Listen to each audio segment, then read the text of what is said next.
நான் எப்படி அப்பா அம்மா வளர்ந்து உனக்கு சம்பாரிச்சு தர்றதுக்கு.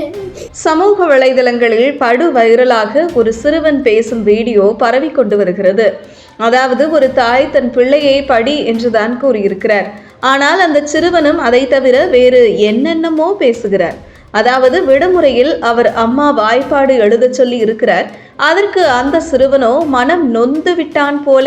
பாவம், என்ன பண்றது, எனக்கும் அப்பா மாதிரி வரணும்னு ஆசைதான், ஆனா என் முகம் கருப்பா இருக்கே அப்படி என்று அந்த சிறுவன் புலம்புகிறான். கடவுள் எனக்கு எந்த நல்லதுமே செய்யவில்லை. இந்த வயதிலேயே நான் இப்படி இருந்தால் பெரிய ஆளாகி எப்படி இருப்பேனோ என்றெல்லாம் சிந்திக்கிறான் அந்த சிறுவன். உடனே அவரது அம்மா, படிப்பிற்கு முகம் கருப்பிற்கும் என்னடா சம்பந்தம் என கேட்டவுடன் தான் தெரிகிறது அந்த சிறுவன் படிப்பிற்காக அழுகிறான் என்றே. இதில் அவன் கூறும் பாதி விஷயங்கள் புரியவே இல்லை. உங்களுக்கு புரிந்தால் சொல்லுங்கள். சிறுவர்களுக்கு விடுமுறை விட்டால் விளையாட்டை சொல்லித்தர வேண்டும். அதை விட்டுவிட்டு படி என்று சொன்னால் இப்படித்தான் புலம்புவார்கள் போல.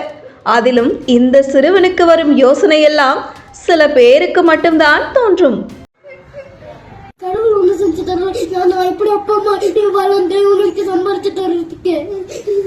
கடவுள் தான் எனக்கு நல்லதே தரலையே. வேற என்ன பண்ணுறது? சின்ன வயசுல நான் பெரியவர்கள் எப்படி நல்லா தாண்டா இருப்ப. இல்ல, என் மூஞ்சி கருப்பா இருக்கு, அதான் என் பிரச்சனை. எனக்கு படிக்கிறதுக்கும் மூஞ்சி கருப்பா இருக்கு. என்னடா சொல்ற? அப்பா மாதிரி நானும் வரணும்னு ஆசைதான். என்ன பண்றது? எல்லாரும் என்ன வெறுக்கிறீங்க. நான் என்ன திராத்திராமம் இல்ல. படின்னு சொன்னது அவ்வளவு தப்பாடா உனக்கு? லீவ்ல படின்னு தானே சொன்ன.